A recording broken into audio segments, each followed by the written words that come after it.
Okay, screen ಕಾಣತೈತೆ ಅನ್ಕೊಂಡಿನ್ರಿ ನಿಮಗೆಲ್ಲ. ಇವತ್ತು ಇವತ್ತಿನ ತರಗತಿ ಒಳಗಡೆ ನಾವು ಡಾಕ್ಟರ್ ಬಿ ಆರ್ ಅಂಬೇಡ್ಕರ್ ಅವ್ರ ಮೇಲೆ ಅಧ್ಯಯನವನ್ನ ಮಾಡೋಣ. ಡಾಕ್ಟರ್ ಬಿ ಆರ್ ಅಂಬೇಡ್ಕರ್ ಇವ್ರ ಮೇಲ ಕೆಸೆಟ್ ಒಳಗಡೆ ಯಾವ ಯಾವ ತರ ಪ್ರಶ್ನೆಗಳು ಬರ್ತಾವ ಅಂತ ಹೇಳಿ ನಾವೆಲ್ಲರೂ ಕೂಡ ಏನ್ ಮಾಡೋಣ್ರಿ, ಅಧ್ಯಯನ ಮಾಡೋಣ. ಡಾಕ್ಟರ್ ಬಾಬಾ ಸಾಹೇಬ್ ಅಂಬೇಡ್ಕರ್ ಅವರು, ಡಾಕ್ಟರ್ ಬಾಬಾ ಸಾಹೇಬ್ ಅಂಬೇಡ್ಕರ್ ಅವರು. ಓಕೆ, ಡಾಕ್ಟರ್ ಭೀಮರಾವ್ ರಾಮ್ಜಿ ಅಂಬೇಡ್ಕರ್ ಅವರು 20ನೇ ಶತಮಾನದ ಓರ್ವ ಶ್ರೇಷ್ಠ ರಾಜಕೀಯ ನಾಯಕರಾಗಿದ್ರು, ರಾಷ್ಟ್ರ ನಾಯಕರು ಕೂಡ ಆಗಿದ್ರು. ಡಾಕ್ಟರ್ ಭೀಮರಾವ್ ರಾಮ್ಜಿ ಅಂಬೇಡ್ಕರ್ ಅವರು 20ನೇ ಶತಮಾನದ ಒಬ್ಬ ಶ್ರೇಷ್ಠ ರಾಷ್ಟ್ರೀಯ ನಾಯಕರಾಗಿದ್ರು ಹಾಗೂ ಚಿಂತಕರು ಕೂಡ ಆಗಿದ್ರು. ಇವರು ಮಹಾರಾಷ್ಟ್ರದ ರತ್ನಗಿರಿ ಜಿಲ್ಲೆಯ ಅಂಬೇವಾಡಿಯವರು. ಓಕೆ, ಇವರೆಲ್ಲವ್ರಿ ಮಹಾರಾಷ್ಟ್ರದ ರತ್ನಗಿರಿ ಜಿಲ್ಲೆಯ ಅಂಬೇವಾಡಿಯವರು. ಓಕೆ, ಆದ್ರೆ ಇವ್ರು ಹುಟ್ಟಿರ್ತಕ್ಕಂಥದ್ದು ಮಧ್ಯಪ್ರದೇಶದ ಮಹೌ ಮಧ್ಯಪ್ರದೇಶದ ಮಹೌ. ಯಾಕಂತಂದಾಗ ಇವರ ತಂದೆ ಒಬ್ಬ ಸುಬೇದಾರ್ ಆಗಿದ್ರು, ಆರ್ಮಿ ಒಳಗಡೆ ಸುಬೇದಾರ್ ಆಗಿದ್ರು. ಹಾಗಾಗಿ ಇವ್ರ ಏನ್ ಮಾಡಿದ್ರು ಅಂದ್ರ ಮಿಲಿಟರಿ ಕ್ಯಾಂಪ್ ಒಳಗಡೆ ಹುಟ್ಟಿದ್ರು. ಡಾಕ್ಟರ್ ಬಾಬಾ ಸಾಹೇಬ್ ಭೀಮರಾವ್ ಅಂಬೇಡ್ಕರ್ ಅವರು ಮಿಲಿಟರಿ ಕ್ಯಾಂಪ್ ಒಳಗೆ ಹುಟ್ಟಿದ್ರು. ಎಲ್ಲಿ ಅಂತಂದಾಗ ಮಧ್ಯಪ್ರದೇಶದ ಮಹು ಒಳಗಡೆ. ಹಂಗಾದ್ರೆ ಇವ್ರ ಖುದ್ದು ಊರು ಯಾವ್ದ್ರಿ, ಇವರ ಮೂಲ ಸ್ಥಳ ಯಾವ್ದಂದಾಗ ಮಹಾರಾಷ್ಟ್ರದ ರತ್ನಗಿರಿ ಜಿಲ್ಲೆಯ ಅಂಬೇವಾಡಿ ಅಂತಕ್ಕಂಥದ್ದು ಡಾಕ್ಟರ್ ಬಾಬಾ ಸಾಹೇಬ್ ಅಂಬೇಡ್ಕರ್ ಅವರ ಸ್ವಂತ ಊರಾಗಿತ್ತು. ಹಾಗಾದ್ರೆ ಇವರ ತಂದೆ ತಾಯಿ ಯಾರ್ರಿ? ಡಾಕ್ಟರ್ ಬಾಬಾ ಸಾಹೇಬ್ ಅಂಬೇಡ್ಕರ್ ಅವರ ತಂದೆ ತಾಯಿ ಯಾರು ಅಂತ ನೋಡಿದಾಗ ಡಾಕ್ಟರ್ ಬಾಬಾ ಸಾಹೇಬ್ ಅಂಬೇಡ್ಕರ್ ಅವರ ತಂದೆ ರಾಮ್ಜಿ ಸತ್ಪಾಲ್, ತಾಯಿ ಭೀಮಾಬಾಯಿ. ತಂದೆ ರಾಮ್ಜಿ ಸತ್ಪಾಲ್ ಅವರು, ತಾಯಿ ಭೀಮಾಬಾಯಿ ಅವರು.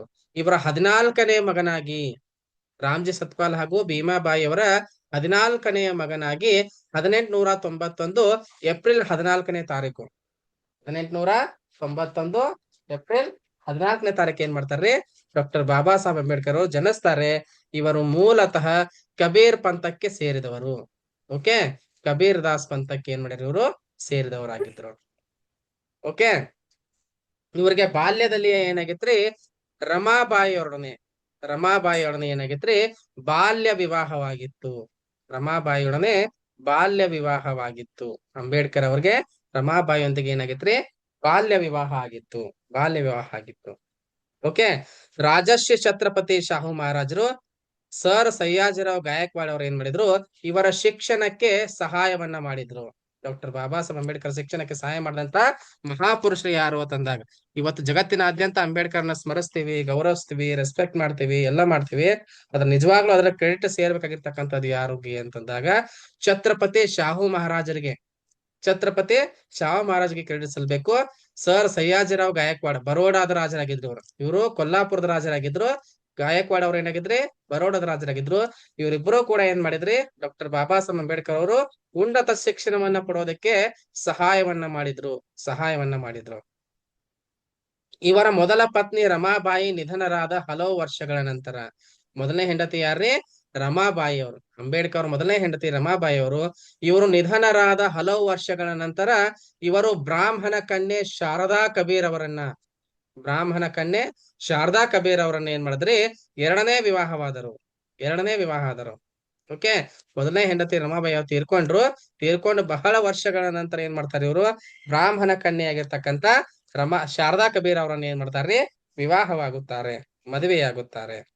ಓಕೆ, ಓಕೆ, ಶಾರದಾ ಕಬೀರ್ ಅಂಬೇಡ್ಕರ್ ಅವ್ರ ಮದುವೆ ಆದಂತ ಏನ್ ಮಾಡ್ತಾರ್ರಿ, ತಮ್ಮ ಹೆಸರನ್ನ ಸವಿತಾ ಅಂಬೇಡ್ಕರ್ ಅಂತ ಹೇಳಿ ಬದಲಾಯಿಸಿಕೊಂಡರು. ಶಾರದಾ ಕಬೀರರು ಮುಂದೆ ತಮ್ಮ ಹೆಸರನ್ನ ಏನ್ ಮಾಡಿದ್ರಿ, ಸವಿತಾ ಅಂಬೇಡ್ಕರ್ ಅಂತ ಹೇಳಿ ಬದಲಾವಣೆ ಮಾಡಿಕೊಂಡ್ರು. ಓಕೆ, ಬಹಳ ಇಂಪಾರ್ಟೆಂಟ್ ಆಗಿರ್ತಕ್ಕಂಥ ಇಂಟ್ರೆಸ್ಟಿಂಗ್ ಆಗಿರ್ತಕ್ಕಂಥ ವಿಷಯ ಏನು ಅಂತಂದಾಗ ಡಾಕ್ಟರ್ ಬಾಬಾ ಸಾಹೇಬ್ ಅಂಬೇಡ್ಕರ್ ಅವ್ರು ಏನ್ ಮಾಡ್ತಾರ್ರಿ, 1956 ಅಕ್ಟೋಬರ್ 14ನೇ ತಾರೀಕು 1956 ಅಕ್ಟೋಬರ್ 14ನೇ ತಾರೀಕು ಏನ್ ಮಾಡ್ತಾರ್ರಿ, ಬೌದ್ಧ ಧರ್ಮವನ್ನ ಸ್ವೀಕರಿಸುತ್ತಾರೆ. ಓಕೆ, ಅವ್ರು ಒಂದ್ ಮಾತನ್ನ ಹೇಳಿರ್ತಾರ್ರಿ, ನಾನು ಹಿಂದುವಾಗಿ ಹುಟ್ಟಿದ್ದೇನೆ ಆದ್ರೆ ಹಿಂದುವಾಗಿ ಸಾಯುವುದಿಲ್ಲ ಅನ್ನುವಂತ ಒಂದು ಪ್ರತಿಜ್ಞೆಯನ್ನ ಮಾಡಿರ್ತಾರೆ. ಆ ಪ್ರತಿಜ್ಞೆಯ ಆಧಾರದ ಮೇಲೆ ಏನ್ ಮಾಡ್ತಾರೆ, ಅಂಬೇಡ್ಕರ್ ಅವರು 1956 ಡಿಸೆಂಬರ್ 14ನೇ ತಾರೀಕು ಏನ್ ಮಾಡ್ತಾರ್ರಿ, ಬೌದ್ಧ ಧರ್ಮಕ್ಕೆ ಸೇರ್ತಾರೆ, ಬೌದ್ಧ ಧರ್ಮವನ್ನ ಸ್ವೀಕಾರ ಮಾಡ್ತಾರೆ. ಇಷ್ಟು ಅವರ ಸಂಕ್ಷಿಪ್ತವಾದಂತ ಜೀವನ. ಅವರ ಜೀವನದಿಂದ ನಿಮ್ಗೆ ಒಂದು ಬಹುಶಃ ಒಂದ್ 4 ದಿವಸ ಚಾಪ್ಟರ್ ಆಕತ್ರಿ, ಅಷ್ಟು ದೊಡ್ಡ ಜೀವನ ಚರಿತ್ರೆ. ಅಷ್ಟೊಂದು ಸಂಘರ್ಷಮಯವಾಗಿರ್ತಕ್ಕಂಥ ಬದುಕನ್ನ ಅಂಬೇಡ್ಕರ್ ಅವ್ರು ಬದುಕಿದ್ರು. ಈಗ ಅದೆಲ್ಲ ನಮಗೆ ಇಂಪಾರ್ಟೆಂಟ್ ಅಲ್ಲ. ಪರೀಕ್ಷೆ ದೃಷ್ಟಿಯಿಂದ ಕೆಸೆಟ್ ಪರೀಕ್ಷೆ ಒಳಗಡೆ ಎಷ್ಟನ್ನ ಕೇಳ್ತಾರ ಅಷ್ಟನ್ನ ಮಾತ್ರ ನಿಮ್ಗೆ ನಾನು ಹೇಳ್ತೀನಿ ಇವತ್ತ. ನೆಕ್ಸ್ಟ್ ನಾವು ಮುಂದುವರ್ತಾ ಏನ್ ನೋಡೋದು ಅಂತಂದಾಗ, ಅಂಬೇಡ್ಕರ್ ಅವರ ಪ್ರಮುಖ ಕೃತಿಗಳು. 100% ಇಲ್ಲಿಂದ ಒಂದು ಕ್ವಶನ್ ಬಂದೇ ಬರ್ತದ್ರಿ. 100% ಮಿಸ್ ಆಗೋದೇ ಇಲ್ಲ. ಒಂದು ಪ್ರಶ್ನೆ ಬರ್ತೈತಿ, ಒಂದು ಪ್ರಶ್ನೆ ಈಸ್ ಈಕ್ವಲ್ ಟು 2 ಮಾರ್ಕ್ಸ್. ಸುಮಾರು ಕರ್ನಾಟಕ ಸರ್ಕಾರ ಏನ್ ಮಾಡೈತ್ರಿ, ಅಂಬೇಡ್ಕರ್ ಬರಹ ಮತ್ತು ಭಾಷಣಗಳು ಅಂತ ಪುಸ್ತಕ ಪ್ರಿಂಟ್ ಹಾಕ್ಯಾರ್ರಿ. 22 ಸಂಪುಟಗಳದಾವ್ರಿ. 22 ಸಂಪುಟಗಳದಾವ್ರಿ. ಅದ ಪ್ರಮುಖವಾದಂತ ಕೃತಿಗಳು ಯಾವುವು? ಪ್ರಮುಖವಾದಂತ ಕೃತಿಗಳು ಯಾವುವು ಅಂತಂದಾಗ, ಮೊದಲನೇದಾಗಿ ಅನಿಹಿಲೇಷನ್ ಆಫ್ ಕಾಸ್ಟ್ಸ್. ಬಹಳ ಪ್ರಮುಖವಾದಂತ ಕೃತಿ. ನೀವ್ ಏನಾದ್ರೂ ಜೀವನದೊಳಗ ಒಂದ್ ಬದಲಾವಣೆ ಆಗ್ಬೇಕಾಗಿತ್ತಂದ್ರೆ ಇದೊಂದು ಪುಸ್ತಕ ಓದ್ರಿ. ಒಂದು ಅಂಬೇಡ್ಕರ್ ಅವರ ಅನಿಹಿಲೇಷನ್ ಆಫ್ ಕಾಸ್ಟ್ ಓದ್ರಿ. ಮತ್ತೊಂದು ಜ್ಯೋತಿಬಾ ಫುಲೆ ಅವರು, ಇವತ್ತು ಸಾವಿತ್ರಿಬಾಯಿ ಫುಲೆ ಅವ್ರ ಬರ್ಡೇ. ಜ್ಯೋತಿಬಾ ಫುಲೆ ಅವರ ಗುಲಾಮಗಿರಿ, ಸ್ಲೇವರಿ ಅಂತ ಒಂದು ಪುಸ್ತಕ ಬರ್ದಾರ್ರಿ ಜ್ಯೋತಿಬಾ ಫುಲೆ ಅವರು. ಆ ಸ್ಲೇವರಿ ಅನ್ನುವಂತ ಒಂದು ಪುಸ್ತಕನ ಓದ್ರಿ. ಅನಿಹಿಲೇಷನ್ ಆಫ್ ಕಾಸ್ಟ್ ಅಂತ ಅಂಬೇಡ್ಕರ್ ಬರ್ದಂತ ಅನಿಹಿಲೇಷನ್ ಆಫ್ ಕಾಸ್ಟ್, ಕನ್ನಡದಲ್ಲಿ ಜಾತಿ ವಿನಾಶ ಅಂತೇಳಿ, ಜಾತಿ ವಿನಾಶ ಅಂತೇಳಿ ಈ ಪುಸ್ತಕವನ್ನ ನೀವು ತಪ್ಪಲಾರ್ದ ಓದ್ರಿ. ಓಕೆ, ಈ ಜಾತಿ ವಿನಾಶ ಅನ್ನುವಂತ ಪುಸ್ತಕನ 1936 ಒಳಗೆ ಏನ್ ಮಾಡ್ತಾರೆ, ರಚನೆ ಮಾಡ್ತಾರೆ. ಹೂ ವೇರ್ ಶೂದ್ರಾಸ್, ಶೂದ್ರರು ಯಾರು? ಹೂ ವೇರ್ ಶೂದ್ರಾಸ್, ಶೂದ್ರರು ಯಾರು ಅಂತ ಹೇಳಿ ಒಂದು ಸಂಶೋಧನಾ ಪುಸ್ತಕ. ಇದು 1946ರಲ್ಲಿ ಪ್ರಕಟಣೆ ಆಗ್ತದೆ. ಅದ್ರ ಜೊತೆಗೆ ದ ಅನ್ಟಚಬಲ್ಸ್, ದ ಅನ್ಟಚಬಲ್ಸ್ ಅಂದ್ರೆ ಅಸ್ಪೃಶ್ಯರು ಅಂತ ಹೇಳಿ 1948ರಲ್ಲಿ ರಚನೆ ಆಗ್ತದೆ. ಬುದ್ಧ ಅಂಡ್ ಹೀಸ್ ಧಮ್ಮ ಅಂತ ಹೇಳಿ, ಬುದ್ಧ ಅಂಡ್ ಹೀಸ್ ಧಮ್ಮ ಅಂತ ಹೇಳಿ, ಬುದ್ಧ ಮತ್ತು ಆತನ ಧಮ್ಮ ಅಂತ ಹೇಳಿ 1956ರಲ್ಲಿ ಪ್ರಕಟ ಆಗ್ತದೆ. ಅಂದ್ರ ಬಹುಶಃ ಇದು ಅವ್ರ ನಿಧನರಾದ ನಂತರ ಪ್ರಕಟಣೆ ಆಗ್ತದ್ರಿ, Buddha and his Dhamma. Next state and minorities. State and minorities ಇದು ಏನು ಸ್ಟೇಟ್ ಅಂಡ್ ಮೈನಾರಿಟೀಸ್ ಅಂದ್ರ ಪ್ರಭುತ್ವ ಮತ್ತು ಅಲ್ಪಸಂಖ್ಯಾತರು. ಓಕೆ, ಪ್ರಭುತ್ವ ಮತ್ತು ಅಲ್ಪಸಂಖ್ಯಾತರು. ಸೀರಿಯಸ್ ತಗೋರಿ, ಇಲ್ಲಿ ಪ್ರಶ್ನೆ ಬಂದೇ ಬರುತ್ತೆ, ಇಲ್ಲಿ ಪ್ರಶ್ನೆ ಬಂದೇ ಬರುತ್ತೆ, ಮಿಸ್ ಆಗಲ್ಲ. ಅನಿಹಿಲೇಷನ್ ಆಫ್ ಕಾಸ್ಟ್ ಅಂತ ಹೇಳಿ, ಹೂ ವೇರ್ ಶೂದ್ರಾಸ್ ಅಂತ ಹೇಳಿ, ದ ಅನ್ಟಚಬಲ್ಸ್ ಅಂತ ಹೇಳಿ, ಬುದ್ಧ ಅಂಡ್ ಇಸ್ ಧಮ್ಮ ಅಂತ ಹೇಳಿ, ಸ್ಟೇಟ್ ಅಂಡ್ ಮೈನಾರಿಟೀಸ್ ಅಂತ ಹೇಳಿ, ಇನ್ನೂ ಕೆಲವೊಂದಿಷ್ಟು ಸುಮ್ನೆ ಹೇಳ್ತಾನೆ ಕೇಳ್ಕೊತ ಹೋಗ್ಬಿಡ್ರಿ. ಯಾವ್ದಂದ್ರೆ ಬುದ್ಧ ಅಂಡ್ ಕಾಲ್ಮಾರ್ಕ್ಸ್ ಅಂತ ಹೇಳಿ, ಬುದ್ಧ ಅಂಡ್ ಕಾಲ್ಮಾರ್ಕ್ಸ್ ಅಂತ ಹೇಳಿ. ಮತ್ತೊಂದು ಆ ಪ್ರಾಚೀನ ಭಾರತದಲ್ಲಿ ಕ್ರಾಂತಿ ಮತ್ತು ಪ್ರತಿಕ್ರಾಂತಿ ಅಂತ ಹೇಳಿ, ಅದು ಕನ್ನಡದಲ್ಲಿ. ಇಂಗ್ಲಿಷ್ ನಲ್ಲಿ revolution and counter revolution ancient India ಅಂತ ಹೇಳಿ. ಸುಮಾರು ಇಂಥವು 22 ಪುಸ್ತಕ ಬರ್ದಾರು. ಅದರಲ್ಲಿ ಪ್ರಮುಖವಾಗಿರ್ತಕ್ಕಂಥ ಇವು annihilation of caste, who were Shudras, the untouchables, Buddha and his Dhamma, Buddha and Karl Marx, state and minorities, next revolution and counter revolution ancient India ಅನ್ನುವಂತಹ ಈ ಪುಸ್ತಕಗಳು ಏನಿದಾವ್ರಿ, ನಮ್ಮ ಪರೀಕ್ಷಾ ದೃಷ್ಟಿಯಿಂದ ವೆರಿ ವೆರಿ ಇಂಪಾರ್ಟೆಂಟ್ ಆಗಿರ್ತಕ್ಕಂಥದ್ದು. ನಾನು ನಿಮಗೆ ಮೊದಲೇ ಹೇಳಿದ್ದೀನಿ, ನೀವು ಕೆಸೆಟ್ ಪರೀಕ್ಷೆ ಒಳಗಡೆ 2 ಮಾರ್ಕ್ಸ್ ಇಂದ 4 ಮಾರ್ಕ್ಸ್ ಇಂದ ಹೋದಂತವ್ರ ಭಾಜನ ಆಗಿರಿ. ಇಲ್ಲಿ ನಿಮಗೆ ಏನಾಗ್ತಾವಂದ್ರ ಆ ಮಾರ್ಕ್ಸ್ ಗಳು ಕೈ ಹಿಡಿತಾವ ಅಂತಕ್ಕಂಥ ಮಾತನ್ನ ನೀವು ನೆನಪಿಟ್ಕೋಬೇಕು. ಈ ಕೃತಿಗಳ ಮೇಲೆ ಪ್ರಶ್ನೆ ಬರ್ತಾವಂತ ಅರ್ಥ ಆಯ್ತು. ಓಕೆ, ಇನ್ನು ನೆಕ್ಸ್ಟ್ ಎಲ್ಲಿ ಕೇಳ್ತಾರ ಪ್ರಶ್ನೆ, ಬಹಳ ಇಂಪಾರ್ಟೆಂಟ್ ಆಗಿರ್ತಕ್ಕಂಥಂದ್ರ ಈ ಏರಿಯಾ ಯಾವ್ದ್ರಿ, ಡಾಕ್ಟರ್ ಬಾಬಾ ಸಾಹೇಬ್ ಅಂಬೇಡ್ಕರ್ ಅವರು ಪ್ರಾರಂಭಿಸಿರುವ ಪತ್ರಿಕೆಗಳು. ಪತ್ರಿಕೆಗಳು ನೋಡ್ರಿ, ಬಹಳ ಇಂಪಾರ್ಟೆಂಟ್. ಇಲ್ಲಿ ಕೂಡ ಪ್ರಶ್ನೆ ಬರುತ್ತೆ, ನೆಗ್ಲೆಕ್ಟ್ ಮಾಡ್ಬೇಡ್ರಿ, ಬಂದಾವ್ ಹಿಂದೆಲ್ಲ ಬಾಳ್ಸಲ. ಓಕೆ, ಯಾವ್ಯಾವ ಪತ್ರಿಕೆಯನ್ನ ಪ್ರಾರಂಭ ಮಾಡಿದ್ರ ಅಂಬೇಡ್ಕರ್ ಅವರು ನೆನಪಿಟ್ಕೋರಿ. ಒಂದು ಮೂಕ ನಾಯಕ, ಮೂಕ ನಾಯಕ. ಎರಡನೇದು ಬಹಿಷ್ಕೃತ ಭಾರತ, ಬಹಿಷ್ಕೃತ ಭಾರತ. ಮೂರನೇದು ಸಮತಾ, ಸಮತಾ. ನಾಲ್ಕನೇದು ಜನತಾ, ಜನತಾ. ಐದನೇದು ಪ್ರಬುದ್ಧ ಭಾರತ, ಪ್ರಬುದ್ಧ ಭಾರತ ಅಂತ ಹೇಳಿ. ನೋಡ್ರಿ, ಮೂಕ ನಾಯಕ, ಬಹಿಷ್ಕೃತ ಭಾರತ, ಸಮತಾ, ಜನತಾ, ಪ್ರಬುದ್ಧ ಭಾರತ. ಬಹುಶಃ ಇದನ್ನ ಸ್ಥಾಪನೆ ಮಾಡ್ಬೇಕಂತ ಆಲೋಚನೆ ಮಾಡಿರ್ತಾರ, ಪ್ರಾರಂಭಿಸ್ಬೇಕಂತ ಆಲೋಚನೆ ಮಾಡ್ತಾರ, ಅಷ್ಟೊಳಗಡೆ ತೀರ್ಕೊಂಡ್ ಬಿಡ್ತಾರ ಅವ್ರ ಅಂಬೇಡ್ಕರ್ ಅವರ. ಓಕೆ, ಆದ್ರೂ ನಿಮ್ಗೆ ಗೊತ್ತಿರ್ಲಿದೆ. ಅಂಬೇಡ್ಕರ್ ಅವರು ಪ್ರಾರಂಭಿಸಿದ ಪತ್ರಿಕೆ ತಂದಾಗ ಒಂದನೇದು ಮೂಕ ನಾಯಕ, ಎರಡನೇದು ಬಹಿಷ್ಕೃತ ಭಾರತ, ಮೂರನೇದು ಸಮತಾ, ನಾಲ್ಕನೇದು ಜನತಾ, ಐದನೇದು ಪ್ರಬುದ್ಧ ಭಾರತ, ಪ್ರಬುದ್ಧ ಭಾರತ. ಇವೆಲ್ಲವೂ ಕೂಡ ಏನಾಗಿದೆ ಅಂದ್ರ ಅಂಬೇಡ್ಕರ್ ಅವರು ಪ್ರಾರಂಭಿಸಿದಂತ ಪತ್ರಿಕೆಗಳು. ಓಕೆ, ನೆಕ್ಸ್ಟ್ ಬಹಳ ಇಂಟ್ರೆಸ್ಟಿಂಗ್ ಇಂಪಾರ್ಟೆಂಟ್ ಆಗಿರ್ತಕ್ಕಂಥದ್ದು ಯಾವುದು ಅಂತಂದಾಗ, ಅಂಬೇಡ್ಕರ್ ಅವರು ಸ್ಥಾಪಿಸಿರುವಂತಹ ಪಕ್ಷಗಳು. ಪಕ್ಷಗಳು ಯಾಕಂದ್ರ ಅವರ ಮೂಲ ಉದ್ದೇಶ ಅದೇನು ಇಂಡಿಪೆಂಡೆಂಟ್ ಆಗಿ ನಾವು ಈ ದೇಶವನ್ನ ಆಳ್ಬೇಕು ಅಂದ್ರೆ, ಸ್ವತಂತ್ರವಾಗಿ ನಮ್ಮ ಸ್ವಂತ ಶಕ್ತಿಯ ಮೇಲೆ, ನಮ್ಮ ಸ್ವಂತ ಸಾಮರ್ಥ್ಯದ ಮೇಲೆ ನಾವು ಶೋಷಿತ ಸಮುದಾಯಗಳು, SC ST OBC and religious minorities ಇದಾರಲ್ಲ, ಇವರೆಲ್ಲರೂ ಕೂಡ ತಮ್ಮ ಸ್ವಂತ ಶಕ್ತಿ, ಸಾಮರ್ಥ್ಯ, ಶ್ರಮದ ಆಧಾರದ ಮೇಲೆ ತಮ್ಮದೇ ಆಗಿರ್ತಕ್ಕಂಥ ಒಂದು ಪಕ್ಷವನ್ನ ಸ್ಥಾಪನೆ ಮಾಡಿಕೊಂಡು ರಾಜಕೀಯವನ್ನ ಮಾಡ್ಬೇಕು. ನೀವೇ ಪ್ರಧಾನಮಂತ್ರಿ ಆಗ್ಬೋದು, ನೀವೇ ಮುಖ್ಯಮಂತ್ರಿ ಆಗ್ಬೋದು, ನೀವೇ ರಾಷ್ಟ್ರಪತಿ ಆಗ್ಬೋದು, ನೀವೇ ರಾಜ್ಯಪಾಲರಾಗ್ಬೋದು ಅನ್ನುವಂತ ಕನಸನ್ನ ಅಂಬೇಡ್ಕರ್ ಕಟ್ಕೊಂಡಿದ್ರು. ಅದಕ್ಕೆ ಪೂರಕವಾಗಿ ಅವ್ರು ಏನ್ ಮಾಡಿದಂದ್ರ ಪಕ್ಷಗಳನ್ನ ಸ್ಥಾಪನೆ ಮಾಡಿದ್ರಿ. ಆ ಪಕ್ಷಗಳು ಫೇಲ್ಯೂರ್ ಆಯ್ತು, ಅದೊಂದು ಮಾತು ಬೇರೆ. ಆದ್ರೆ ಪರೀಕ್ಷೆ ಒಳಗಡೆ ನಿಮ್ಗೆ ಏನೈತೆ ಅಂದ್ರ ಇದು ಕೂಡ ಇಂಪಾರ್ಟೆಂಟ್, ಇದನ್ನು ಕೂಡ ಕೇಳಿದ್ದಾರೆ. ಓಕೆ, ಹಂಗಾದ್ರೆ ಅಂಬೇಡ್ಕರ್ ಅವರು ಪ್ರಾರಂಭಿಸಿದಂತಹ ಪಕ್ಷಗಳು ಯಾವುವು ಅಂತ ನಾವು ನೋಡ್ತಾ ಹೋದಾಗ, ಮೊದಲನೇದಾಗಿ all India scheduled cost federation. All India scheduled cost federation ಅಂದ್ರೆ ಅಖಿಲ ಭಾರತೀಯ ಪರಿಶಿಷ್ಟ ಜಾತಿಯ ಒಕ್ಕೂಟ. ಅಖಿಲ ಭಾರತೀಯ ಪರಿಶಿಷ್ಟ ಜಾತಿಗಳ ಒಕ್ಕೂಟ. ಕೇಳಿಸ್ತಾ ಇದೆಯಾ ನನ್ನ ಧ್ವನಿ ನಿಮ್ಗೆ? ನನ್ನ ಧ್ವನಿ ಕ್ಲಿಯರ್ ಆಗಿ ಕೇಳಿಸ್ತಾ ಇದೆಯಾ ನಿಮ್ಗೆ? ಕೇಳಿಸ್ತದೆ ಸರ್, ಕೇಳಿಸ್ತದೆ ಸರ್, ಯಾರಾದ್ರೂ ಮಾತಾಡ್ರಿ. ಕೇಳಿಸ್ತದೆ ಸರ್. ಓಕೆ, ನೋಡ್ರಿ, ನೆನಪಿಡ್ಕೋರಿ, ಅಂಬೇಡ್ಕರ್ ಅವರು ಸ್ಥಾಪಿಸಿರುವಂತ ಪಕ್ಷಗಳು ಅಂದಾಗ ಮೊದಲನೇದಾಗಿ all India schedule caste federation, ಎರಡನೇದಾಗಿ ಇಂಡಿಪೆಂಡೆನ್ಸ್ ಲೇಬರ್ ಪಾರ್ಟಿ, ಮೂರನೇದಾಗಿ Republican party of India. Republican party of India, ಅಖಿಲ ಭಾರತೀಯ ಪರಿಶಿಷ್ಟ ಜಾತಿಗಳ ಒಕ್ಕೂಟ. ಓಕೆ, ಸ್ವತಂತ್ರ ಕಾರ್ಮಿಕ ಪಕ್ಷ ಅಂದ್ರೆ ಇಂಡಿಪೆಂಡೆಂಟ್ ಲೇಬರ್ ಪಾರ್ಟಿ, ಮೂರನೇದ ರಿಪಬ್ಲಿಕನ್ ಪಾರ್ಟಿ ಆಫ್ ಇಂಡಿಯಾ ಅಂತ ಹೇಳಿ ಈ ಮೂರು ಪಕ್ಷಗಳನ್ನ ಏನ್ ಮಾಡ್ತಾರ್ರಿ ಡಾಕ್ಟರ್ ಬಾಬಾ ಸಾಹೇಬ್ ಅಂಬೇಡ್ಕರ್ ಅವರು ಸ್ಥಾಪನೆ ಮಾಡಿದ್ದಾರೆ. ಓಕೆ, ಇದು ಕೂಡ ನಿಮ್ಗೆ ಬಹಳ ಇಂಪಾರ್ಟೆಂಟ್ ಆಗಿರುವಂತಹ ವಿಷಯ. ನೆಕ್ಸ್ಟ್ ಬಹಳ ಇಂಪಾರ್ಟೆಂಟ್ ಆಗಿರ್ತಕ್ಕಂಥದ್ದು ಯಾವುದು ಅಂತಂದಾಗ, ಅಂಬೇಡ್ಕರ್ ಸ್ಥಾಪಿಸಿರುವಂತಹ ಸಂಘಟನೆಗಳು ಕೂಡ ಇಂಪಾರ್ಟೆಂಟ್. ಇವತ್ತು DSS ಅಂತ ಹೇಳಿ ಹೇಳಿ ಸಮತಾ ಸೈನಿಕ ದಳ ಅಂತ ಬೇರೆ ಬೇರೆ ಬಹಳಷ್ಟು ಸಂಘಟನೆಗಳಿದಾವ್ರಿ. ಆ ತರ ಅಂಬೇಡ್ಕರ್ ಅವರು ಪ್ರಾರಂಭ ಮಾಡಿರ್ತಕ್ಕಂಥ ಸಂಘಟನೆಗಳನ್ನ ನೋಡ್ತಾ ಹೋದಂದ್ರ, ಮೊದಲನೇದಾಗಿ ಅವರು ಒಂದು ಸ್ಥಾಪನೆ ಮಾಡಿರ್ತಕ್ಕಂಥ ಸಂಘಟನೆ ಅಂಬೇಡ್ಕರ್ ಅವರು ಬಹಿಷ್ಕೃತ ಹಿತಕಾರಿಣಿ ಸಭಾ. ಬಹಿಷ್ಕೃತ ಹಿತಕಾರಿಣಿ ಸಭಾ ಯಾವಾಗ ಮಾಡ್ತಾರಂದ್ರ 1924ರಲ್ಲಿ ಮಾಡುತ್ತಾರೆ. 1924ರಲ್ಲಿ ಮಾಡುತ್ತಾರೆ ಬಹಿಷ್ಕೃತ ಹಿತಕಾರಿಣಿ ಸಭಾ. ಮತ್ತೊಂದು ಯಾವ್ದು ಸ್ಥಾಪನೆ ಮಾಡಿದ್ದಾರೆ ಅಂದ್ರೆ ಇವರು ಸಮತಾ ಸೈನಿಕ ದಳ ಅಂತ ಹೇಳಿ SSD ಅಂತ ಕರೀತಾರ್ರಿ. ಸಮತಾ ಸೈನಿಕ ದಳ ಎನ್ನುವಂತ ಒಂದು ಸಂಘಟನೆಯನ್ನ ಕೂಡ ಇವರು ಸ್ಥಾಪನೆ ಮಾಡ್ತಾರೆ. ಒಂದು ಬಹಿಷ್ಕೃತ ಹಿತಕಾರಿಣಿ ಸಭಾ, ಮತ್ತೊಂದು ಸಮತಾ ಸೈನಿಕ ದಳ ಅಂತ ಅಂಬೇಡ್ಕರ್ ಎಂಬುದರಲ್ಲಿ 7 ಸಂಘಟನೆಗಳನ್ನ ಪ್ರಾರಂಭ ಮಾಡಿದ್ದಾರೆ. ಹಂಗಾದ್ರ ಅಂಬೇಡ್ಕರ್ ಅವರ ಮೇಲೆ ಪ್ರಭಾವ ಬೀರಿದವರು, ಅಂಬೇಡ್ಕರ್ ಅವರ ಮೇಲೆ ಪ್ರಭಾವವನ್ನ ಬೀರತಕ್ಕಂಥವ್ರು ಯಾರು ಅಂತಂದಾಗ, ಮೊದಲನೇದಾಗಿ ಗೌತಮ ಬುದ್ಧ, ಎರಡನೇದಾಗಿ ಕಬೀರ್ ದಾಸರು, ಮೂರನೇದು ಜ್ಯೋತಿಬಾ ಫುಲೆ ಅವರು.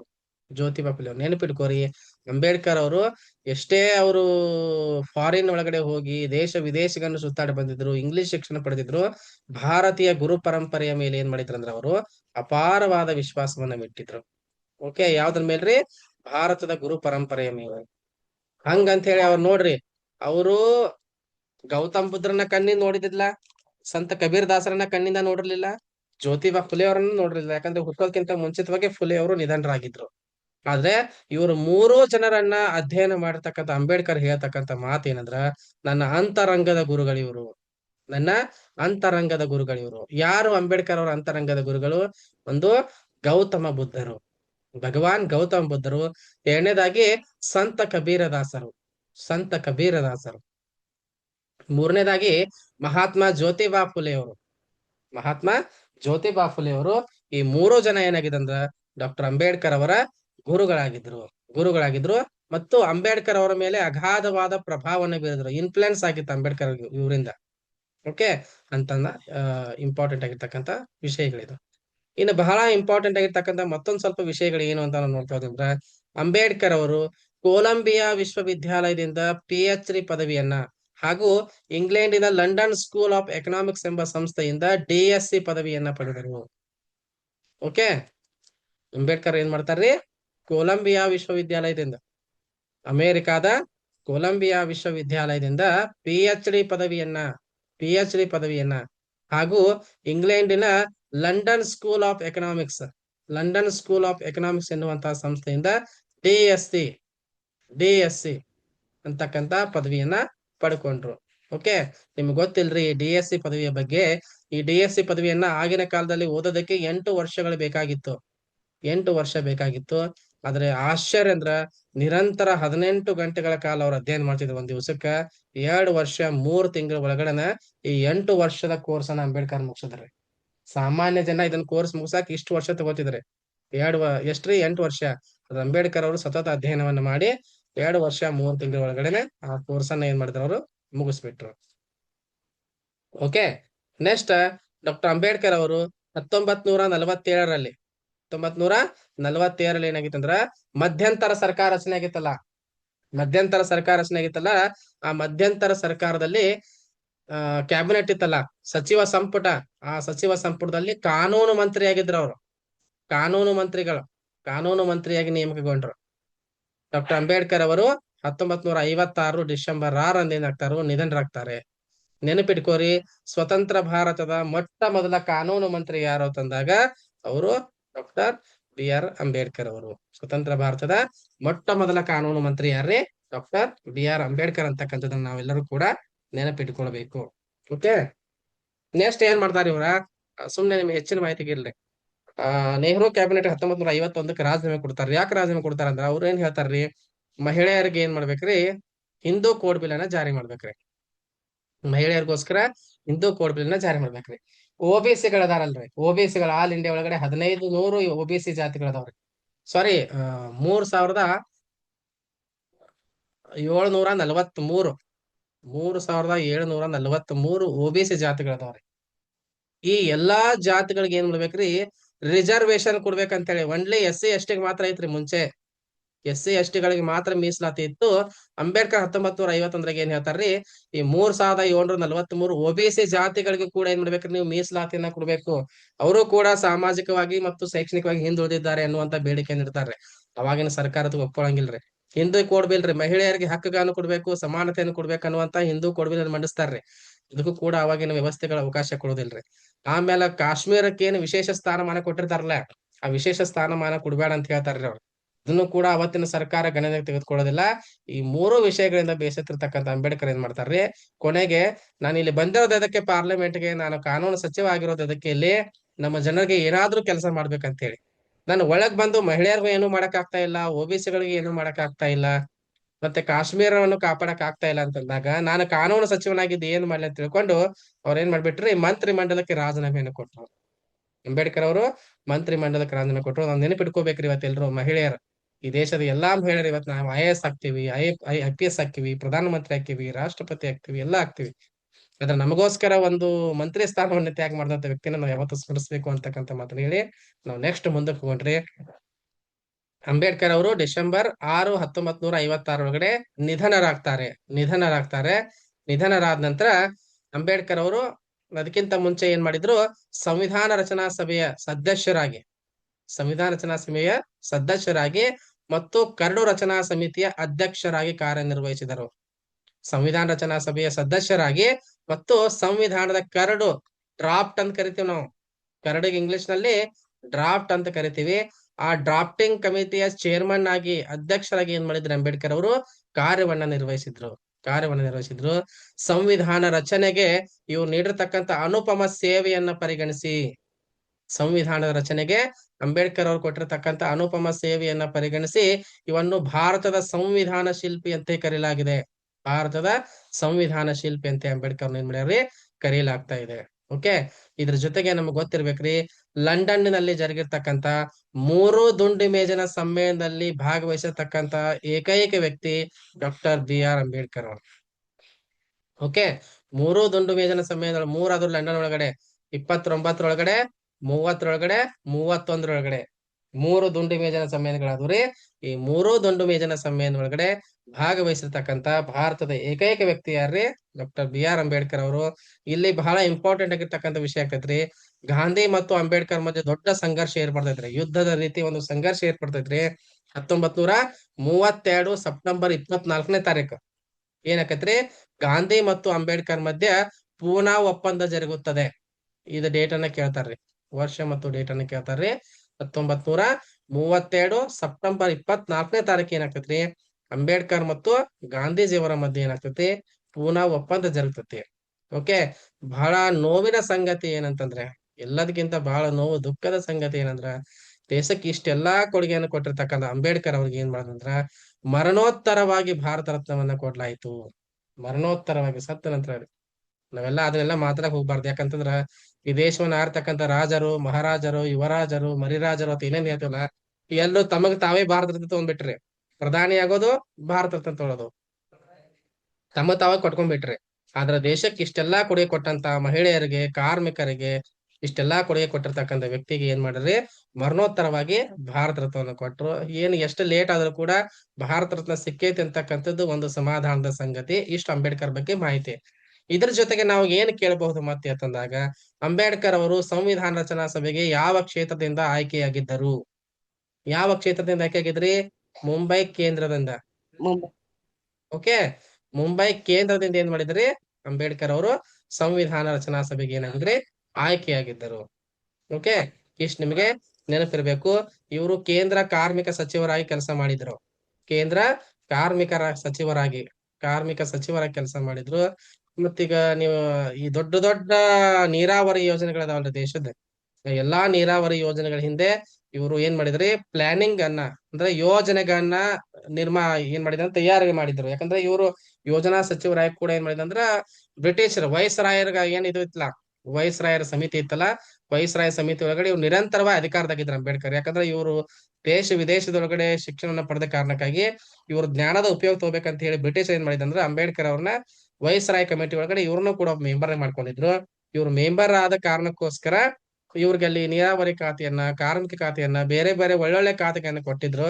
ಆ ಯಾವ್ಯಾವ ಖಾತೆಗಳಿಗೆ ಇವ್ರು ಹೋಗಿದ್ರಲ್ಲ, ಆ ಎಲ್ಲಾ ಖಾತೆಗೂ ಕೂಡ ಏನ್ ಮಾಡಿದ್ರು? ಇವರು ಒಂದು ಗೌರವ ತರುವಂತ, ಒಂದು ಜವಾಬ್ದಾರಿ ತರುವಂತ ಕೆಲಸವನ್ನ ಮಾಡಿದ್ರು. ಎಲ್ಲದಕ್ಕಿಂತ ಮುಖ್ಯವಾಗಿ ನಾವು ಗಮನಿಸಬೇಕಾಗಿರ್ತಕ್ಕಂಥದ್ದು ಏನಂದ್ರ, ಬ್ರಿಟಿಷರ ಕಾಲದೊಳಗಡೆ ಎಂತ ಕಠಿಣ ಕಾನೂನುಗಳಿದ್ವು ಅಂದ್ರ, ಎಲ್ಲರಿಗೂ ಎಷ್ಟು ತಾಸು ಅದಾವ್ರಿ? 24 ತಾಸುಗಳು ಅದಾವಲ್ರಿ. 24 ತಾಸು ಒಳಗಡೆ 16 ತಾಸು ಕೆಲಸ ಮಾಡ್ಬೇಕಂತ ಬ್ರಿಟಿಷರ್ ಕಾನೂನು ಇತ್ರಿ. ಭಾರತೀಯರು 16 ಗಂಟೆಗಳ ಕಾಲ ಕೆಲಸ ಮಾಡ್ಬೇಕು, 24 ತಾಸುಗಳಂತೆ ಕಾನೂನು ಇತ್ತು. ಅದ್ರ ಅಂಬೇಡ್ಕರ್ ಅವರು ಬ್ರಿಟಿಷರ ಜೊತೆ ನಿರಂತರ ಸಂಘರ್ಷವನ್ನ ಮಾಡ್ಕೊಂಡು ಹೋರಾಟವನ್ನ ಮಾಡಿ ಏನ್ ಮಾಡ್ಬಿಟ್ರಿ? 16 ಇದ್ದಿದ್ದನ್ನ 8 ತಾಸಿಗೆ ಇಳಿಸ್ಬಿಟ್ರಿ. 8 ತಾಸಿಗೆ ಇಳಿಸ್ಬಿಟ್ರಿ. ನೆಕ್ಸ್ಟ್, ಮೊದಲು ಮತದಾನ ಮಾಡುವಂತ ಹಕ್ಕ್ರಿ. ಓಕೆ, ಮತದಾನ ಮಾಡುವಂತ ಹಕ್ಕು ಯಾರಿಗಿತ್ತು? ಒಂದು ಲ್ಯಾಂಡ್ ಲಾರ್ಡ್ಸ್ ಗಿತ್ರಿ. ಓಕೆ, ಲ್ಯಾಂಡ್ ಲಾರ್ಡ್ಸ್ ಅಂದ್ರ ಭೂಮಿಯನ್ನ ಹೊಂದಿರ್ತಕ್ಕಂಥವ್ರು. ಭೂಮಿ ಅಂದ್ರೆ 1 ಎಕರೆ, 2 ಎಕರೆ, 3 ಎಕರೆ, 4 ಎಕರೆ, 5 ಎಕರೆ ಅಲ್ರಿ. 10 ಎಕರೆಗಿಂತ ಹೆಚ್ಚು ಭೂಮಿ ಯಾರು ಹೊಂದಿರ್ತಾರಲ್ಲ, ಆ ಭೂಮಾಲೀಕರಿಗೆ ಮತದಾನದ ಹಕ್ಕಿತ್ರಿ. ನೆಕ್ಸ್ಟ್, ಸರ್ಕಾರಕ್ಕೆ ಟ್ಯಾಕ್ಸ್ ಯಾರು ಕಟ್ತಾರಲ್ಲ, ತೆರಿಗೆ ಪಾವತಿ ಮಾಡೋರ, ಫ್ಯಾಕ್ಟರಿ ಓನರ್ಗಳಂತ ಅನ್ಕೋಬಹುದು ನೀವು. ಆ ಆದಾಯ ತೆರಿಗೆ ಪಾವತಿ ಮಾಡ್ತಕ್ಕಂಥವ್ರು ಮತದಾನ ಹಕ್ಕಿತ್ರಿ. ನೆಕ್ಸ್ಟ್ ಯಾರಿಗ್ ಮತದಾನ ಹಕ್ಕಿತ್ರಿ? ಡಿಗ್ರಿ ಹೋಲ್ಡರ್ಸ್ ರೀ. ಬಹಳ ಗಂಭೀರವಾಗಿ ಕೇಳಿಸ್ಕೋರಿ, ಬಹಳ ಗಂಭೀರವಾಗಿ ಕೇಳಿಸ್ಕೋರಿ. ನೀವು ಒಳ್ಳೇದಲ್ರಿ ಸರ್, ನೀವು ಡಿಗ್ರಿ ಹೋದವ್ರಿಗೆ ಮತದಾನ ಕೊಡೋದಂತ ಅನ್ಬೋದ್ ನೀವ. ಆದ್ರೆ ಇಷ್ಟು ಜನಕ್ಕೆ ಮಾತ್ರ ಬ್ರಿಟಿಷರ ಅವಧಿ ಒಳಗಡೆ ಅವಕಾಶ ಇತ್ರ. ಒಂದು ಭೂಮಾಲೀಕರಿಗೆ, ಒಂದು ಕಾರ್ಖಾನೆ ಮಾಲೀಕರಿಗೆ, ಮತ್ತೊಂದು ಪದವೀಧರರಿಗೆ ಮಾತ್ರ ಮತದಾನ ಮಾಡುವಂತ ಹಕ್ಕಿತ್ತು. ಅಂಬೇಡ್ಕರ್ ಅವ್ರು ಏನ್ ಮಾಡ್ತಾರ್ರಿ? ಬ್ರಿಟಿಷರ ಜೊತೆ ದುಂಡು ಮೇಜಿನ ಸಮ್ಮೇಳನ ಒಳಗಡೆ ಚರ್ಚೆ ಮಾಡ್ಕೊಂಡು ಏನ್ ಮಾಡ್ತಾರ್ರಿ? ಭಾರತದ ಪ್ರತಿ ಪ್ರಜೆಗೆ ಭಾರತದ ಪ್ರತಿ ಪ್ರಜೆಗೆ ಮತದಾನ ಹಕ್ಕನ್ನು ಕೊಟ್ರು. ಯಾಕ್ರಿ ಸರ್ ಹಂಗ್ಯಾಂಗ್ ಸಾಧ್ಯ ಆಗ್ತೈತಿ ಅಂತ ನೀವು ಕೇಳ್ಬೋದು. ನೆನಪಿಟ್ಕೋರಿ, ಭಾರತ ದೇಶದ ಈಗಿನ ಅಂಕಿಅಂಶದ ಪ್ರಕಾರ ಭಾರತ ದೇಶದ 95% ಜನರ ಕಡೆ ಏನಿಲ್ರಿ? ಭೂಮಿ ಇಲ್ಲ. ಇವತ್ತು ಸಹಿತ 95% ಜನರ ಕಡೆ ಭೂಮಿ ಇಲ್ಲ. ಭಾರತ ದೇಶದ ಒಳಗಡೆ 1% ಜನ ಮಾತ್ರ ಏನ್ ಮಾಡ್ತಾರ್ರಿ? ಇನ್ಕಮ್ ಟ್ಯಾಕ್ಸ್ ಅನ್ನ ಪೇ ಮಾಡ್ತಾರೆ. 1% ಜನ ಮಾತ್ರ ಇನ್ಕಮ್ ಟ್ಯಾಕ್ಸ್ ಅನ್ನ ಪೇ ಮಾಡ್ತಾರೆ. ಅವಾಗಿನ ಕಾಲ ಒಳಗ 1930 ಕಾಲಘಟ್ಟ ಡಿಗ್ರಿ ಹೋಲ್ಡರ್ಸ್ ಇದ್ರಿ. ನೀವು ಅಂಕಿಅಂಶ ತೆಗೆದ್ ನೋಡ್ರಿ. ಯಾವ ಅಂಕಿಅಂಶ ಅಂತಂದಾಗ ಸಾಕ್ಷರತಾ ಪ್ರಮಾಣ ಅಂತ ಹೇಳಿ. ಸಾಕ್ಷರತಾ ಪ್ರಮಾಣ ಒಂದು 14-15% ಇರ್ಬೋದ್ರಿ. ಅವಾಗ 14% ಅಥವಾ 15% ಇರ್ಬೋದು ಸಾಕ್ಷರತಾ ಪ್ರಮಾಣವಾಗಿ. ಅಂದ್ರೆ ದೇಶದ 80-85% ಜನಕ್ಕೆ ಏನಿಲ್ಲಲ್ರಿ, ಮತದಾನ ಮಾಡುವಂತ ಅವಕಾಶವೇ ಇರ್ಲಿಲ್ಲ. ಅವಾಗ ಅಂಬೇಡ್ಕರ್ ಅವ್ರು ಏನ್ ಮಾಡ್ತಾರ್ರಿ? ಬ್ರಿಟಿಷ್ ಜೊತೆ ಚರ್ಚೆ ಮಾಡ್ತಾರ. ಅಲ್ರಿ, ನೀವು ಭಾರತ ದೇಶ ಸುಧಾರಣೆ ಮಾಡ್ತೀವಿ ಅಂತ ಹೇಳ್ತೀರಿ, ಬದಲಾವಣೆಯನ್ನ ಮಾಡ್ತೀವಿ ಅಂತ ಹೇಳ್ತೀರಿ, ನೀವು ಪ್ರಜಾಪ್ರಭುತ್ವವಾದಿಗಳಂತ ಹೇಳ್ತೀರಿ, ಸೂರ್ಯ ಮುಳುಗದ ಸಾಮ್ರಾಜ್ಯವನ್ನ ಕಟ್ತೀವಿ ಅಂತ ಹೇಳ್ತೀರಿ, ಎಲ್ಲಾ ಮಾಡುವಂತಾರ ನೀವ. ಮತ್ತೇನ್ ಹೇಳ್ತೀರಿ ಇಲ್ಲಿ? ಭೂಮಾಲೀಕರಿಗೆ ಮಾತ್ರ, ಟ್ಯಾಕ್ಸ್ ಪೇಯರ್ಸ್ ಮಾತ್ರ, ಡಿಗ್ರಿ ಹೋಲ್ಡರ್ಸ್ ಮಾತ್ರ. ಅಂದ್ರೆ ಡಿಗ್ರಿ ಹೋಲ್ಡರ್ಸ್ ಇಲ್ಲದೆ ಇದ್ದಂತವ್ರು ಯಾರು ಮತದಾನ ಮಾಡಬಾರ್ದಾ? ನೀವು ಕಾಯ್ದೆಗಳನ್ನ, ಕಾನೂನುಗಳನ್ನ ಮಾಡೋದು ಯಾರಿಗ್ರಿ? ದೇಶದ ಎಲ್ಲಾ ಜನರಿಗೆ ಕಾನೂನುಗಳನ್ನ ಮಾಡ್ತಿರಲ್ಲ, ಹಂಗಾದ್ರ ಮತದಾನ ಮಾಡಕ್ ಕೂಡ ನೀವ್ ಏನ್ ಮಾಡ್ರಿ? ದೇಶದ ಎಲ್ಲಾ ಪ್ರಜೆಗಳಿಗೆ ಅವಕಾಶ ಕೊಡ್ರಿ ಅಂತ ಹೇಳಿ ದುಂಡು ಮೇಜನ ಸಮ್ಮೇಳನ ಒಳಗಡೆ ಅಂಬೇಡ್ಕರ್ ಅವ್ರು ಬೇಡಿಕೆ ಇಡ್ತಾರೆ. ಈ ದೇಶದ ದೊಡ್ಡ ವ್ಯಕ್ತಿ ದೊಡ್ಡವರೆಲ್ಲ ಏನ್ ಮಾಡ್ತಾರೆ ಅಂದ್ರೆ ಅದಕ್ಕೆ ವಿರೋಧ ವ್ಯಕ್ತಪಡಿಸ್ತಾರೆ, ಅದು ಬೇರೆ ನಮ್ಗೆ ಬೇಕಾಗಿಲ್ಲ ಅದು. ಬಟ್ ಮತದಾನದ ಹಕ್ಕನ್ನ ಕೊಟ್ಟಿರ್ತಕ್ಕಂಥವ್ರು ಅಂಬೇಡ್ಕರ್ ಅವರು. ಕಾರ್ಮಿಕರಿಗೆ 16 ತಾಸು ಇದ್ದಿದ್ದನ್ನ 8 ತಾಸು ಕೆಲಸ ಮಾಡಿದ್ರಿ. ವಾರಕ್ಕೆ ರಜೆ ಇದ್ದಿದ್ದೆಲ್ಲ ವಾರಕ್ಕೆ ಒಂದ್ ರಜೆ ಕೊಟ್ರಿ. EF PF ಇವನ್ನೆಲ್ಲ ಕೊಟ್ರಿ. ಎಕ್ಸ್ಟ್ರಾ ಕೆಲಸ ಮಾಡಂದ್ರೆ ಎಕ್ಸ್ಟ್ರಾ ಪೇಮೆಂಟ್ ಓಟಿ ಅದ್ ಕರಿತಿರಲ್ಲ ನೀವು, ಓಟಿಯನ್ನ ಕೂಡ ಕೊಡಿಸ್ತಿರ್ತಕ್ಕಂಥವ್ರು. ಅವ್ರು ನಿಮ್ಗೆಲ್ಲ ಆಶ್ಚರ್ಯ ಆಗ್ಬೋದು. ಫಸ್ಟ್ ಇಷ್ಟೆಲ್ಲಾ ಕೊಟ್ಟಿರ್ತಕ್ಕಂಥ ವ್ಯಕ್ತಿಗೆ ಏನ್ ಮಾಡಿದ್ರ, ಬಹಳ ಲೇಟ್ ಆಗಿ ಭಾರತ ರತ್ನ ಕೊಟ್ಟಿರ್ತಕ್ಕಂಥದ್ದು ದುರಂತ. ಅಂಬೇಡ್ಕರ್ ಅವ್ರ ಮೇಲೆ ನಿಮಗೆ ನೆನಪಿಟ್ಕೋರಿ 7 ಪ್ರಶ್ನೆಗಳು ಬರ್ತಾವ್ರಿ. ಅಂಬೇಡ್ಕರ್ ಅವ್ರ ಮೇಲೆ 7 ಪ್ರಶ್ನೆಗಳು ಬರ್ತಾವ. ಅದ್ರ ಜೊತೆಗೆ ಇನ್ನೊಂದು ಏನಂದ್ರೆ ಇಲ್ಲಿ ಇನ್ನೊಂದು ಒಂದೆರಡು ಹೋರಾಟಗಳನ್ನ ಮಾಡ್ತಾರ ಅವ್ರು. ಒಂದು ಚೌಡಾರ್ ಕೆರೆ ನೀರು ಮುಟ್ಟೋ ಹೋರಾಟ ಅಂತ ಹೇಳಿ, ಚೌಡಾರ್ ಕೆರೆ ಹೋರಾಟ. ಓಕೆ, ಇದನ್ನ ಮಹಡ್ ಸತ್ಯಾಗ್ರಹ ಅಂತ ಕೂಡ ಕರೀತಾರೆ. ಚೌಡಾರ್ ಕೆರೆ ಹೋರಾಟವನ್ನ ನೆನಪಿಟ್ಕೋರಿ, ಮಹಡ್ ಸತ್ಯಾಗ್ರಹ. ಸತ್ಯಾಗ್ರಹ, ಮಹಡ್ ಸತ್ಯಾಗ್ರಹ. ಇನ್ನೊಂದು ಕಾಲಾರಾಮ್ ದೇವಾಲಯ ಪ್ರವೇಶ ಹೋರಾಟ ಮಾಡ್ತಾರೆ.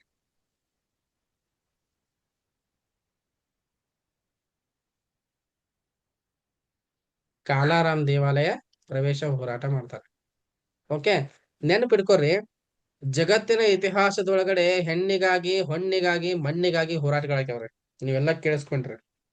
ಹೆಣ್ಣಿಗಾಗಿ, ಹೊಣ್ಣಿಗಾಗಿ, ಮಣ್ಣಿಗಾಗಿ ಸಂಘರ್ಷಗಳಾಗ್ಯಾವು, ಹೋರಾಟಗಳಾಗ್ಯಾವು. ಯಾವ್ದಾದ್ರು ದೇಶದ ಒಳಗಡೆ ನೀರನ್ನ ಕುಡಿಯೋದಕ್ಕೋಸ್ಕರ ಹೋರಾಟ ಆಗೇದಂದ್ರ ವರ್ಲ್ಡ್ ರೆಕಾರ್ಡ್ ರೀ, ಭಾರತದೊಳಗೆ ಮಾತ್ರ. ನೀರನ್ನ ಕುಡಿಯೋ ಹಕ್ಕಿಗೋಸ್ಕರ ಹೋರಾಟ ಆಗೈತ್ರಿ ಭಾರತ ದೇಶ ಒಳಗಡೆ. ಮಹಾರಾಷ್ಟ್ರದೊಳಗಡೆ ನಾಸಿಕ್ ಅಂತ ಒಂದು ಊರ್ ಐತ್ರಿ, ನಾಸಿಕ್. ನಾಸಿಕ್ದೊಳಗಡೆ ಒಂದು ಕೆರೆ ಐತಿ, ಪ್ರಸಿದ್ಧ ಕೆರೆ ಚೌಡಾರ ಕೆರೆ ಅಂತ ಹೇಳಿ. ಆ ಚೌಡಾರ ಕೆರೆ ಒಳಗಡೆ ಏನಾಗಿತ್ತಂದ್ರ ಸವರ್ಣೀಯರು ಮಾತ್ರ ನೀರ್ ಬಳಸ್ತಾ ಇದ್ರು. ಅದನ್ನ ಹೊರತುಪಡಿಸಿ ಅಲ್ಲಿ ಪ್ರಾಣಿಗಳು, ಪಕ್ಷಿಗಳು ಹೋಗಿ ನೀರ್ ಕುಡಿಬಹುದಾಗಿತ್ತು. ಆದರೆ ಅದೇ ಊರಲ್ಲಿರ್ತಕ್ಕಂಥ ಅಸ್ಪೃಶ್ಯರು ನೀರು ಮುಟ್ಟೋದಕ್ಕೆ ಅವಕಾಶ ಇರ್ಲಿಲ್ಲ. ಅವಾಗ ಈ ವಿಷಯ ಅಂಬೇಡ್ಕರ್ ಅವ್ರಿಗೆ ಗೊತ್ತಾಗ್ತೈತಿ. ಅಂಬೇಡ್ಕರ್ ಅವರು ತಮ್ಮ ಸುಮಾರು 10,000 ಜನ ಫಾಲೋವರ್ಸ್ ನ ಕರ್ಕೊಂಡು ಚೌಡಾರ್ ಕೆರೆ ನೀರು ಮುಟ್ಟುವಂತ ಹೋರಾಟಕ್ಕೆ ಹೋಗ್ತಾರ್ರಿ. ಚೌಡಾರ್ ಕೆರೆ ನೀರು ಮುಟ್ಟೋ ಹೋರಾಟವನ್ನ ಮಾಡಿ ಅಲ್ಲಿ ಇವ್ರಿಗೆ ಬಡಿತಾರ್ರಿ, ಅಂಬೇಡ್ಕರ್ ಬಡಿತಾರ. ನೀರು ಮುಟ್ಟಿದ ತಕ್ಷಣ ನಾವು ಸಮಾನತೆ ಪಡೆದಿವಿ ಅಂತ ಅಂಬೇಡ್ಕರ್ ನೀರ್ ಕುಡಿದು ಹೊರಗೆ ಬರುವಂತ ಟೈಮ್ನ ಅಂಬೇಡ್ಕರ್ ಅವ್ರಿಗೆ ಮತ್ತು ಅವ್ರ ಹಿಂಬಾಲಕರಿಗೆಲ್ಲ ಹೊಡಿತಾರ್ರಿ. ಹೊಡೆದ ತಕ್ಷಣ ಏನಾಗುತ್ತೆ, ಅದು ಎಲ್ಲ ಮಾಧ್ಯಮದೊಳಗೆ ಬಂದ್ಬಿಡ್ತೈತ್ರಿ ಹೊಡೆದಿದ್ದ. ಇವ್ರು ಹೋಗ್ತಾರ ಅಂಬೇಡ್ಕರ್ ಅವರ, ಅದನ್ನ ಸ್ವಚ್ಛ ಮಾಡ್ಬೇಕಲ್ಲ ಈಗೆಲ್ಲ ಕೆರೆನೆಲ್ಲ. ಕೆರೆ ಸ್ವಚ್ಛ ಹೆಂಗ್ ಮಾಡ್ತಾರಂದ್ರ, ಆಗಿನ ಕಾಲದೊಳಗಡೆ ಯಾರು ಜಾತಿಗ್ರಸ್ತ ಮನುಷ್ಯನವರು ಆ ಕೆರೆ ಒಳಗಡೆ 108 ಕೊಡ ಹೆಂಡಿ ನೀರ್ರಿ, ನೀವು ಸಗಣಿ ಅಂತ ಕರಿತೀರಿ, ಆಕಳ ಸಗಣಿ ನೀರನ್ನ ಹಾಕ್ತಾರೆ. 108 ಕೊಡ, 108 ಕೊಡ ಗೋಮೂತ್ರವನ್ನ ಹಾಕ್ತಾರ್ರಿ. ಗೋಮೂತ್ರವನ್ನ ಹಾಕಿ ಕೆರೆಯನ್ನ ಸ್ವಚ್ಛ ಮಾಡ್ತಾರೆ. ಅಂದ್ರ ಇವರೆಲ್ಲಾ ಅಸ್ಪೃಶ್ಯರು ಬಂದು ಮುಟ್ಟಿ ನೀವು ಹೊಲಸಾಯ್ತಲ್ಲ ಅಂತೇಳಿ. ಇಂತ ಒಂದು ಪ್ರಸಿದ್ಧ ದೊಡ್ಡ ಹೋರಾಟವನ್ನ ಏನ್ ಮಾಡ್ತಾರ್ರಿ, ಅಂಬೇಡ್ಕರ್ ಅವರು ಮಾಡ್ತಾರ್ರಿ. ಚೌಡಾರ್ ಕೆರೆ ಹೋರಾಟವನ್ನ ಮಾಡಿದಂತ ನಾಯಕ ಯಾರು ಅಂತ ಕೇಳ್ಬೋದು, ನೆನಪಿಟ್ಕೋರಿ ಅಂಬೇಡ್ಕರ್. ಚೌಡಾರ್ ಕೆರೆ ಹೋರಾಟ ಅಂದ್ರೂ ಒಂದೇ, ಮಹಡ್ ಸತ್ಯಾಗ್ರಹ ಅಂದ್ರೂ ಕೂಡ ಎರಡು ಒಂದೇ. ಇದು ನಿಮ್ಗೆ ಗೊತ್ತಿರ್ಲಿ, ಒಂದೇದು ಅರ್ಥ ಆಯ್ತು ಅಂತ ಅನ್ಕೋತೀನಿ. ಡೀಟೇಲ್ ಆಗಿ ಹೇಳ್ಕೊತ ಕೂತ್ರ ದೊಡ್ಡ ಕಥೆ ಐತದ, ನಿಮ್ಗೆ ಬ್ಯಾಡ ಅದ.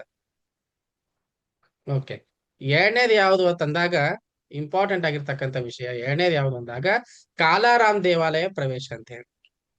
ಮಹಾರಾಷ್ಟ್ರದೊಳಗಡೆ 2 ದೇವಸ್ಥಾನಕ್ಕೆ ಇದು ಪ್ರಸಿದ್ಧ ರೀ. ಒಂದು ಗೋರಾರಾಮ್, ಗೋರಾರಾಮ, ಮತ್ತೊಂದು ಕಾಲಾರಾಮ್. ಏನ್ ಗೊತ್ತಾ ನಿಮ್ಗೆ ಇದು? ಗೋರಾರಾಮ್ ಅಂದ್ರ ಬಿಳಿ ರಾಮ, ಕಾಲಾರಾಮ್ ಅಂದ್ರ ಕರಿ ರಾಮ, ಕಪ್ಪು ರಾಮ ಅಂತ ಹೇಳಿ. ಈ ಗೋರಾರಾಮ್ಗ ನಿತ್ಯ ಪೂಜೆ, ನೀರಾಂಜನಗಳು, ಅಭಿಷೇಕಗಳು ಎಲ್ಲಾ ಆಗ್ತಾ ಇತ್ತು. ಈ ಕಾಲಾರಾಮ್ಗೇನ ಏನು ಇದ್ರಲ್ಲಿ ಕತ್ತೆ, ಹಂದಿ, ನಾಯಿಗಳು ಮಲ್ಕೋತಾ ಇದ್ವು ದೇವಸ್ಥಾನ ಒಳಗೆ. 2 ದೇವಸ್ಥಾನ ಇದ್ದು, ಕೇಳಿಸ್ಕೊರಿ. ಗೋರಾರಾಮ್ ದೇವಸ್ಥಾನ ಒಳಗೆ ಎಲ್ಲಾ ಅನುಕೂಲಗಳಿದ್ದು, ಕಾಲಾರಾಮ್ ದೇವಸ್ಥಾನ ಒಳಗೆ ಕತ್ತಿ, ನಾಯಿ ಮಲ್ಕೋತಿದ್ವು. ಅಂಬೇಡ್ಕರ್ ಏನಿದ್ರು, ದೇವಸ್ಥಾನ ಪ್ರವೇಶ ಮಾಡ್ಬೇಕಲ್ವಾ ನಾವು, ನಾವು ಇಲ್ಲಿ ಹೋಗೋದು ಬೇಡ, ಯಾಕಂದ್ರೆ ಇಲ್ಲೆಲ್ಲ ಸವರ್ಣೀರ್ ಹೋಗ್ತಾರಲ್ಲ, ಇಲ್ಲಿ ಬೇಡ. ಇಲ್ಲಿ ಪ್ರಾಣಿಗಳದಾವಲ್ಲ, ಇಲ್ಲರ ಹೋಗಿ ನೋಡೋಣ ನಾವ್ ಏನ್ ಮಾಡ್ತಾರ ಅಂತ ತಿಳ್ಕೊಂಡ್ ಅಂಬೇಡ್ಕರ್ ಏನ್ ಮಾಡ್ತಾರ್ರಿ, ತಮ್ಮ ಸುಮಾರು ಒಂದು 4,500 ಜನ ಸಹಚರ ಕರ್ಕೊಂಡು ಏನ್ ಮಾಡ್ತಾರ್ರಿ, ಈ ಕಾಲಾರಾಮ್ ದೇವಾಲಯಕ್ಕೆ ಹೋಗ್ತಾರ್ರಿ. ಈ ಕಾಲಾರಾಮ್ ದೇವಾಲಯಕ್ಕೆ ಹೋಗಿ ಆ ದೇವಸ್ಥಾನ ಪೂಜೆ ಸಲ್ಲಿಸಿ ಹೊರಗ್ ಬರುವಂತ ಹೊತ್ತಿನೊಳಗಡೆ ಎಲ್ಲಾ ಸವರ್ಣೀಯರು ಕೂಡ ಏನ್ ಮಾಡ್ತಾರ, ಇವ್ರನ್ನ ಹೊಡ್ಯಾಕ್ ಚಾಲು ಮಾಡ್ತಾರ. ನೋಡ್ರಿ, ಈ ದೇಶದ ದೇವಸ್ಥಾನ ಒಳಗಡೆ ಹಂದಿ, ನಾಯಿ ಹೋಗಿ ಮಲ್ಕೋಬಹುದ್ರಿ, ಆದ್ರೆ ಈ ದೇಶದ ಅಸ್ಪೃಶ್ಯರಿಗೆ ಅವಕಾಶ ಇರ್ಲಿಲ್ಲ. ಇದನ್ನ ಅವ್ರು ಬ್ರಿಟಿಷರು ತೋರ್ಸ್ಬೇಕಾಗಿತ್ತ. ಈ ಕೆಲಸವನ್ನ ಏನ್ ಮಾಡ್ತಾರ್ರಿ, ಅಂಬೇಡ್ಕರ್ ಅವರು ಮಾಡ್ತಾರ್ರಿ.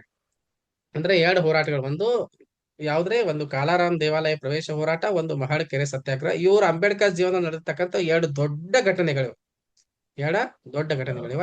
ಇವನ್ನ ನಾವು ನೆನ್ಪಿಟ್ಕೋಬೇಕು.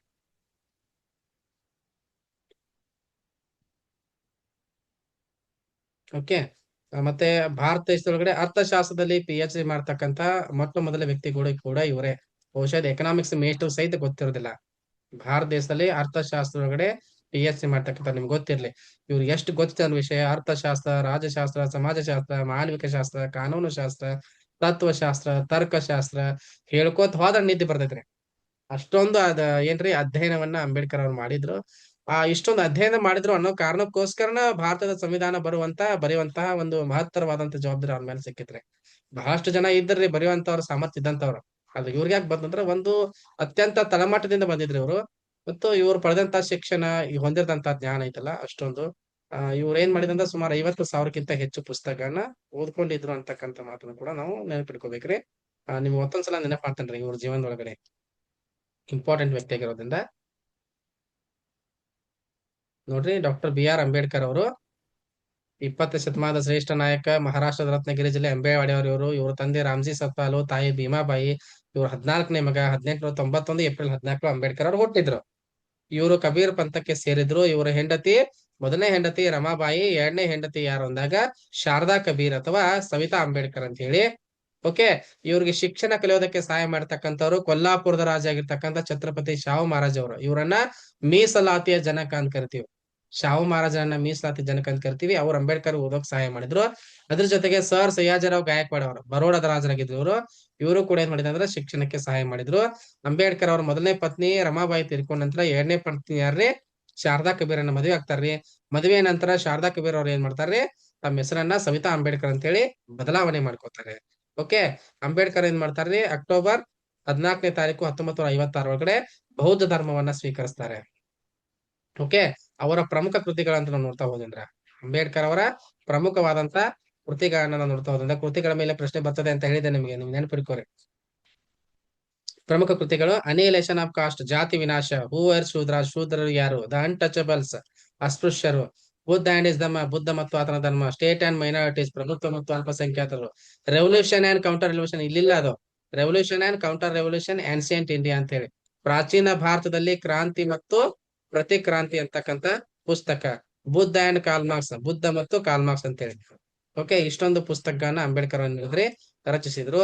ಇದ್ರ ಜೊತೆಗೆ ಅವರು ಪ್ರಾರಂಭ ಮಾಡಿರ್ತಕ್ಕಂಥ ಪತ್ರಿಕೆಗಳು ಯಾವ್ಯಾವ ಅಂತಂದಾಗ, ಒಂದು ಮೂಕನಾಯಕ, ಒಂದು ಬಹಿಷ್ಕೃತ ಭಾರತ, ಒಂದು ಸಮತಾ, ಜನತಾ, ಪ್ರಬುದ್ಧ ಭಾರತ. ಇವೆಲ್ಲವೂ ಕೂಡ ಅಂಬೇಡ್ಕರ್ ಅವರು ಪ್ರಾರಂಭ ಮಾಡಿರ್ತಕ್ಕಂಥ ಪತ್ರಿಕೆಗಳು. ಓಕೆ.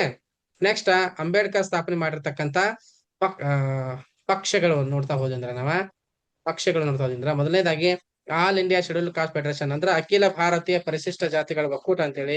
ಎರಡನೇದಾಗಿ ಇಂಡಿಪೆಂಡೆನ್ಸ್ ಲೇಬರ್ ಪಾರ್ಟಿ ಅಂತೇಳಿ.